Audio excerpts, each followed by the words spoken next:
are now open for discussion. I now call upon the members whose names have been received for participation in the discussion. Shri Digvijay Singh, 15 minutes. Minutes yet said. My chief whip, sir. Sir ये आपको एक बात कहते हैं, माननीय सभापति महोदय, आपको एक बात कहते हैं और यहाँ दूसरी कहते हैं। सर ये थोड़ा 15 मिनट के लिए कहा है। ये थोड़ा बहुत चलता है। The total time of your party, Digvijay Singh, is 24 minutes. Sir, you have taken away 10 seconds, sir. Yes, of 24 minutes, you have 15 minutes, according to you. Go ahead. माननीय सभापति महोदय, किसी भी देश की प्रगति उसकी सामाजिक और आर्थिक परिस्थितियों पर निर्भर करती है। भारत की विशेषता है अनेकता में एकता, और यही उसकी ताकत भी है। इस प्रकार की डाइवर्सिटी और किसी देश में आपको देखने को नहीं मिलेगी।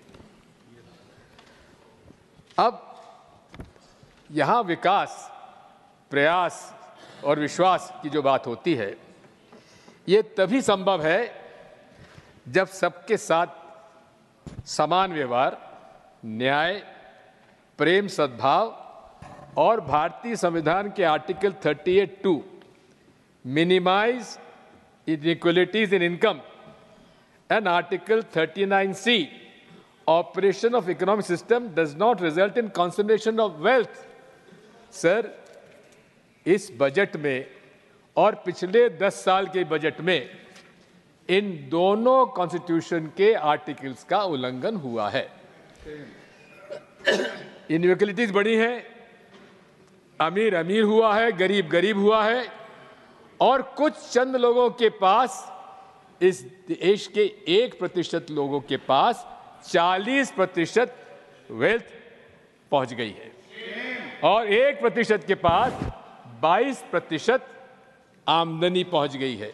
तो ये बेसिकली इनके 10 साल के कार्यकाल का ये मूल आधार है। सर, एप्रोप्रिएशन बिल का मतलब यही है कि हम लोग का जो संसाधन है, जो बजट है, उसका उपयोग कहाँ कैसे किया जाए। यदि आप समझेंगे, हमारे परिवार में यदि 100 रुपये आते हैं, तो सबसे पहला हक होता है जो सबसे कमज़ोर व्यक्ति होता है, जो सबसे कमज़ोर बच्चा होता है। इस देश में सबसे कमज़ोर वर्ग अगर है तो वो वर्ग है जिसके पास कोई एसेट नहीं है, कोई संसाधन नहीं है, कोई आमदनी का जरिया नहीं है। उन लोगों का पहला हक बजट पे होना चाहिए। क्या इस बजट में दिया गया है? मैं अपने भाषण में अब आपको उल्लेख करूंगा। सर, यदि आप देखेंगे तो लगभग 25 से 30% लोग आज भी इस देश में हैं जिनके पास कोई संसाधन नहीं है, और आज भी ग्लोबल हंगर इंडेक्स में हम लोग 111वें पायदान पर हैं 125 राज्यों में। सर, प्राथमिकता क्या होना चाहिए? प्राथमिकता संसाधनों की सबसे पहली है कि अमीर गरीब की खाई कमी होना चाहिए, महंगाई कम होना चाहिए, बेरोजगारी समाप्त होना चाहिए, और गरीबों का हक पूरा उसको मिलना चाहिए। ये आपका 11वां बजट है। यदि इसकी प्राथमिकता अगर देखें तो उसमें कहीं नज़र नहीं आती है। सर, राहुल जी ने सही कहा था 2015 में, कुछ भी कहिए, उनकी फार साइटेडनेस का तो हम लोग आप देख रहे हैं, चाहे कोविड का मामला हो, चाहे चाइना का मसला हो, चाहे सूट बूट की सरकार, उन्होंने कहा था ये सूट बूट की सरकार है, और पिछले 11 साल के बजट में ये पूरी सरकार केवल सूट बूट की सरकार है, और अब तो कॉरपोरेट्स में भी विभाजन सा लगता है। कुछ हमें अमीर कॉरपोरेट है और एक मिडिल क्लास है और एक lower middle class. Corporate sector में विभाजन हमको करना पड़ रहा है, जिस प्रकार से हम लोग मिडिल क्लास में करते हैं। यदि आप देखेंगे सर कि हमारे इकोनॉमिक सर्वे में कहा गया है कि लगभग 24 करोड़ लोग गरीबी की रेखा के बाहर चले आए। लेकिन उसी में आर्गुमेंट ये दिया है कि उसका जो इंडिकेटर है वो हाउस होल्ड कंजम्पशन एक्सपेंडिचर सर्वे, यानी कि व्यक्ति के परिवार के घर के हाउस होल्ड एक्सपेंडिचर में बढ़ोतरी हो गई है, इसलिए वो सब अब गरीबी के मल्टीपल इंडेक्स से ऊपर चले गए हैं। ये तो बात उल्टी है। बात साफ है कि 2023 में अगर आप देखेंगे कि net financial house hold savings 47 सालों में सबसे कम आज है। निरंतर नेट सेविंग्स घटती जा रही है। ये एक इंडिकेटर है कि गरीबी घट नहीं रही है, गरीबी बढ़ रही है। साथ में जो बजट है उसमें भी, उनके हाउस होल्ड बजट है उसमें लोन इस सेक्शंस का बढ़ता जा रहा है। तो कहाँ से गरीब लोगों की संख्या कम हो गई, ये माननीय मंत्री जी बताएंगे हमको बाद में। साथ में ये भी है कि इनके कार्यकाल में आमदनी लगभग वही है, मजदूरी वही है। जो मजदूरी 10 साल में 1% से भी आगे पीछे नहीं हुई है, चाहे एग्रीकल्चर लेबर हो, नॉन एग्रीकल्चर लेबर हो या कंस्ट्रक्शन वर्कर हो। इसके लेबर जो हमारे ब्यूरो डाटा है उससे प्रमाणित होता है। सबसे ज़्यादा गरीब कौन है? मैंने आपको बताया, जो भूमिहीन है, असेटलेस है, जिसका रोज आमदनी करने पर चूल्हा जलता है। यूपीए सरकार ने महात्मा गांधी नरेगा का योजना चालू की, लेकिन साथ में मजदूरों के बारे में मनोवृत्ति क्या है इस सरकार की, आप ऑर्गेनाइज लेबर में देख लीजिए। हर साल ये जिनीवा के कन्वेंशन के अंतर्गत हर साल ट्राइपार्टाइट मीटिंग्स होना चाहिए, एम्प्लॉयर, एम्प्लॉई और गवर्नमेंट की। सन 2015 से लेकर आज तक उसमें भारतीय मजदूर संघ का भी उसमें नाराजगी है। एक बार भी इन्होंने लेबर कॉन्फ्रेंस नहीं की और 44 लेबर लॉज बदल दिए, 4 लेबर कोड ले आए जिसमें किसी भी ट्रेड यूनियन से चर्चा भी नहीं करी। सर, मैं आपसे कहना चाहता हूं कि महात्मा गांधी नरेगा का जिसका विरोध मोदी जी करते थे, कहा था ये हम लोग मॉन्यूमेंट रखना चाहते हैं जो यूपीए सरकार के गलत काम हुआ उसके आधार पर। लेकिन साहब उसके हिसाब से मैं देखूंगा तो उसमें भी एप्रोप्रिएशन बिल में उसकी भी उसमें देख रहे हैं उसमें भी अलॉटमेंट कम हुआ है। किसान सम्मान निधि आप दे रहे हैं, किसान सम्मान निधि उसको दे रहे हैं जिसके पास जमीन है। जो जिसके पास जमीन नहीं है, जो भूमिहीन मजदूर है, उसको 1 पैसा भी आप नहीं दे रहे। आप शेयर क्रॉपर, उसको भी आप 1 पैसा नहीं दे रहे। सर, और तो बात छोड़ दीजिए, जो एनएसएपी के अंतर्गत जो यूपीए सरकार के समय ओल्ड एज पेंशन 200 रुपये माहवार होती थी, वो भी आज उतनी ही है, 1 रुपया आपने नहीं बढ़ाया। इसी के साथ साथ विधवा पेंशन और दिव्यांगों का पेंशन 300 रुपये माहवार हुआ करता था। महंगाई बढ़ने के बावजूद भी माननीय मंत्री जी का, प्रधानमंत्री जी का ध्यान उस तरफ नहीं गया। सर, मैं आपसे कहना चाहता हूं कि आखिर बात यही है, आज मिडिल क्लास भी त्रस्त है, गरीब तो त्रस्त है ही, आज मिडिल क्लास भी त्रस्त हो गया है। इसमें केवल 2.2% लोग इनकम टैक्स देते हैं, और वो भी अगर आप देखेंगे कि आज जो कॉरपोरेट सेक्टर से टैक्स आता है वो डायरेक्ट टैक्स कलेक्शन से भी कम हो गया है।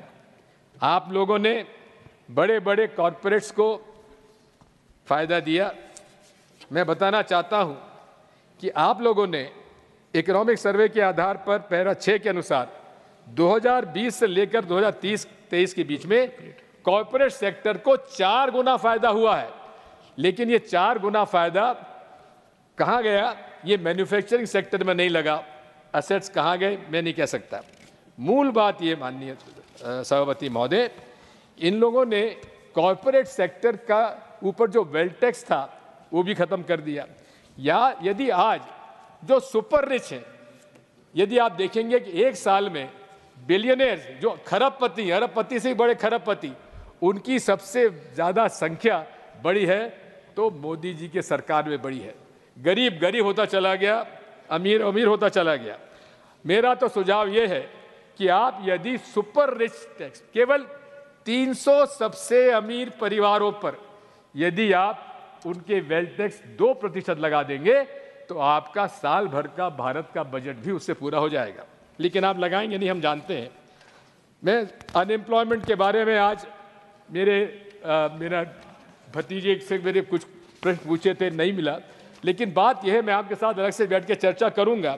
आज अनएम्प्लॉयमेंट सबसे बड़ी समस्या है और अनएम्प्लॉयमेंट की समस्या को दूर करने का एक बड़ा माध्यम अनएम्प्लॉयमेंट दूर करने का स्किल डेवलपमेंट भी है, लेकिन साथ में आपको लेबर इंटेंसिव इंडस्ट्री पर ध्यान देने की आवश्यकता है। टेक्सटाइल आज वो सेक्टर है जिसको सबसे ज़्यादा आप लोगों ने इग्नोर किया है। वहाँ के इन्वेस्टमेंट उसका धीरे घटता जा रहा है। दूसरी तरफ बांग्लादेश की इकोनॉमी, श्रीलंका की इकोनॉमी आप देखेंगे टेक्सटाइल पे रेडीमेड गारमेंट से उन्होंने काफ़ी आगे बढ़ाया है। मैं इतना भी ये कहना चाहता हूँ कि आप लोगों ने ये बात सही है कि आपने मैडम 3 ड्रग्स पर, कैंसर के ड्रग्स पर आपने कस्टम ड्यूटी कम की है। मेरी तो आपसे प्रार्थना ये है कि आप तीन को छोड़ के जितने भी ड्रग्स हैं, कैंसर ड्रग्स हैं, उनको सबको आपको कस्टम ड्यूटी फ्री करना चाहिए। अभी कुछ दिन पहले जीएसटी 18% आपका हेल्थ इंश्योरेंस में था। हमारी मांग है कम से कम उसको तो आप माफ़ कर ही दीजिएगा। मैं ये भी आपसे निवेदन करना चाहता हूँ कि इसमें जितने भी आपके कैंसर के रिलेटेड जितनी मशीन्स हैं उनको भी टैक्स माफ़ करिए। एजुकेशन और हेल्थ इस पर विशेष तौर पर ध्यान देना चाहिए। लेकिन दोनों मंत्रालय के आप लोगों ने बजट अलॉटमेंट कम किया है। सबसे बड़ी बात यह है कि आपने टैक्स रिफॉर्म्स की आपने बात की है। जहाँ तक टैक्स रिफॉर्म्स की आपने बात की है, लेकिन देखने में आता है कि सबसे ज़्यादा यदि आईबीसी का जो लाभ हुआ है वो कॉर्पोरेट्स को हुआ है। हेयर कट हुआ, उस हेयर कट में लगभग 12 लाख करोड़ का ऋण माफ हुआ है। ये किसके लिए फ़ायदा हुआ? कॉर्पोरेट्स के लिए फ़ायदा हुआ। दूसरी बात यह है कि डिडक्शन जो है, मिडिल क्लास का डिडक्शन, अभी भी आप लोगों ने शिक्षा और स्वास्थ्य में महंगाई बढ़ती गई है। इस तरह से चर्चा तो बहुत करनी थी, लेकिन मूल बात मैं आपसे कहना चाहता हूँ जम्मू कश्मीर के बारे में। जम्मू कश्मीर के बारे में अभी कुछ दिन पहले यूएस ने ट्रैवल एडवाइजरी भेजी है। तो आप एक तरफ तो कहते हैं कि वहाँ इतना बड़ा टूरिज्म इंडस्ट्री बढ़ती जा रही है, लेकिन यूएस की ट्रैवल एडवाइजरी में कहा गया है कि वहाँ पर अभी जाना खतरे से खाली नहीं है। इसी के मैं पूछना चाहता हूँ, आपने स्टेट को यूनियन टेरिटरी बना दिया। गृह मंत्री जी जाके कहते हैं हम स्टेटहुड देंगे, लेकिन अभी तक उसका कोई निर्णय नहीं हुआ। जहाँ एक तरफ क्रॉस बॉर्डर टेररिज्म बढ़ रहा है, वहीं माननीय अध्यक्ष महोदय टैक्स टेररिज्म भी इस देश में बढ़ रहा है। और मैं आपसे कहना चाहता हूँ माननीय मंत्री जी कि आपके इन्फोर्समेंट डायरेक्टरेट और आपका इनकम टैक्स चेयरमैन सीबीडीटी, ये आपके अंतर्गत आता है। जिस प्रकार से इसका एक रेट्स का एक राजनीतिक हथियार की तरह उपयोग किया जा रहा है, हम उसकी निंदा करते हैं। बात यह है कि आखिर ये ईडी डायरेक्टर और सीबीडीटी चेयरमैन साहब किसको रिपोर्ट करते हैं? अमित शाह जी को रिपोर्ट करते हैं कि आपको रिपोर्ट करते हैं? मैडम, आज मेरे पास लिस्ट है कितने ऑपोजिशन लीडर्स। एक सेकेंड, फॉर्मर सीबीडीटी चेयरमैन मेरे को रिपोर्ट करते हैं। Sir, I know that. नहीं, former sir, he is reporting correctly report करते हैं। He may not be reporting correctly there, but he is reporting correctly here, sir. Yes, go ahead. Sir, the point I am trying to make is I have got a list of opposition leaders who have been against whom ED and IT has been used as a political weapon, and they were forced to join the BJP. Sir, if you, I'll be very grateful. I'll be laying this on the table of the House. At the same time, electoral bond pipeline. This is again being used as a weapon by the Finance Ministry.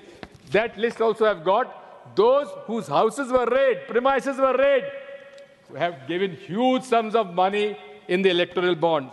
Sir, I would like to say that the lot of ministers, the leader of opposition, leader of the House, and the BJP MPs have been taking the credit of direct benefit transfer for themselves. But let me bring it to the notice that direct this transfer was initiated during the UPA regime on 1st January 2013. Sir, I would like to say that capital expenditure has gone up. Capital expenditure has gone up. I congratulate the thing. But is it being used correctly? The kind of corruption which has gone into the capital expenditure and the way the new buildings are collapsing, the bridges are collapsing. Sir, I'll take 1 or 2 minutes more, sir. Okay. Sir, the famous case of the tunnel, in which about 41 labor were वहाँ बच गए थे, फंस गए थे, उसमें भी मैंने आपसे निवेदन करना चाहता हूँ कि उसमें ये कॉन्ट्रैक्टर कौन थे, उनको ब्लैकलिस्ट आप क्यों नहीं करते हैं? मेरे पास अनेक ऐसे उदाहरण हैं, यहाँ जितने भी बड़े निर्माण कार्य हुए हैं, जो गिरे हैं, उनके जो कॉन्ट्रैक्ट्स के खिलाफ ब्लैकलिस्टिंग तो करिए। और ये भी एक मानसिकता दर्शाता माननीय सभापति महोदय कि जिस रैट माइनर के माध्यम से आपने उन मजदूरों को छुड़ाया था, उस वकील हसन को उसका घर बुलडोजर से तोड़ दिया। ये मानसिकता है आपकी माननीय अध्यक्ष महोदय। इसलिए सामाजिक और आर्थिक रूप से जो अशांति फैली हुई है, हम उसका विरोध करते हैं। धन्यवाद। Shri Derek O'Brien